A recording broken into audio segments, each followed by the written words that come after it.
Have you ever wondered if you might be poly or if poly might be good for you? This is Reid from ReidAboutSex.com. Cathy from TheIntimacyDojo.com. And someone wrote in and said, I would be poly, but for STDs, I'm really worried about those as a major concern.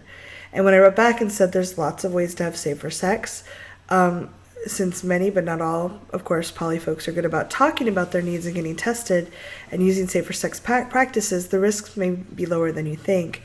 And she wrote back saying testing is great, but someone could always catch something in the waiting period. And I wanted to address that. Okay. Address it. So I think if a lifestyle is right for you, realize that there are different types of poly too. So you might have, if you're concerned about the waiting period, which some people are very legitimately, that's a time when you're not sure if you have, they can't test for a certain amount of time for like HIV, for example, though that's gotten much smaller time frame now. It used to be 6 months or something like that. They weren't sure, but it's much shorter now. While you're waiting, some people are in closed poly relationships. So it might be 3 or 4 people that are not sleeping with anyone outside of that relationship, or they might be only having safer sex during that, with other people outside the relationship. So I think identifying a good relationship style fit for yourself versus, and then also addressing the concerns within that is a really powerful way to move forward and have the kind of relationship that really works for you. Yeah, and wherever you're at is fine. Like, there are some people who be like, I would be a snowboarder if it wasn't for cold breaking bones. Oh yeah. So, like, for me, it's the cold. That's okay. You can do whatever you want, Cathy. But the idea of the things that there's nothing wrong with the things you want to avoid. So you can be emotionally poly, emotionally non-monogamous. There are people out there who love being in love and not having it have to be about sex. So polyamory, while it includes sex, doesn't have to include sex. So you could be poly and then have all kinds of intimacy and emotional intimacy and even certain kinds of physical intimacy. Yeah. Like maybe you're just into kissing or exchanging massages or, whatever. So if you come at whatever your life choices are, or that things that you're considering from, what are my concerns? And then educating yourself on the actual concerns, going down those rabbit holes, which can be scary at first, because then, oh my God, then sex looks really unsafe when you really look at statistics. But then when you go a little bit further down the rabbit hole, it's like, oh, here are the things that are treatable, and here are the things that are untreatable and fatal.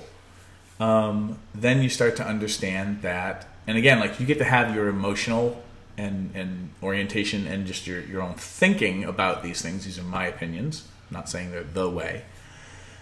But I'm not worried about getting chlamydia as somebody who has no other autoimmune compromised situations, because chlamydia is treatable.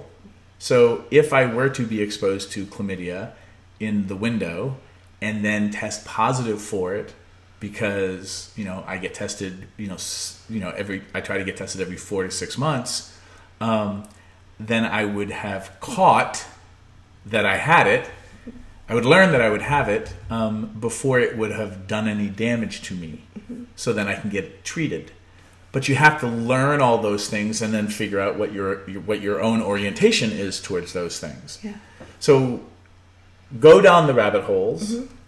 Figure out, like, well, statistically, like, if I was a snowboarder and I'm afraid of breaking bones, like, how many people really do break bones? What are the most common bones that you break? And how high? What for the kiddie slope? How bad is it? Yeah, and maybe I can learn to snowboard and just stick to the kiddie slope, or like, do the homework to figure, like, track your fear a little bit. Because sometimes in that homework, maybe your views and your position never change. And then you have the information now to be like, well, no, I've done the research. This is where I'm at. And these are choices that are good for me.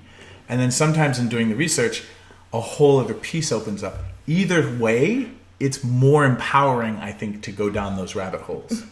So, great that you're exploring the idea of poly. Have you what are the rabbit holes you can go down to be more empowered about your choices? Yeah, I was really, really frightened of STDs, STIs. I'd heard a lot of scary things. And I actually was something I saw you teach that really helped me. It was, Reid asked, what is the most common STI? And everyone's like, chlamydia, gonorrhea. And he's like, no, it's the common cold. And I was like, oh, I've had the cold a bunch of times. It's not this stigmatized, scary thing. And then I started going through and realizing that most things are curable, the things that aren't. What would I need to do to feel safe about it? And once I was informed, it made it feel a lot more. I felt like I knew where my boundaries were, and I could play much nicer in that space. So I hope this was helpful, and I also hope it felt non-judgmental, right? Like, we're all allowed to feel what we feel and choose what about we choose. the things. Yeah. Like, that's great. And in a society where we don't get a lot of permission to go down rabbit holes of empowerment around sex, where could we do some more learning that would allow us to be more empowered and grounded as ourselves, however we're feeling? Yeah. Those are the things I think that are important. Thanks for writing in. Yeah, thanks for the comment. I hope this video was useful, and leave some more comments. Yeah, what do you think? Give us questions. We need things to talk about. Thanks for watching. If you'd like to subscribe to my social media, it's right there. And please subscribe to this channel there. If you'd like to see more goofy Reid and Cathy, there's more videos there. See them. Why are they there?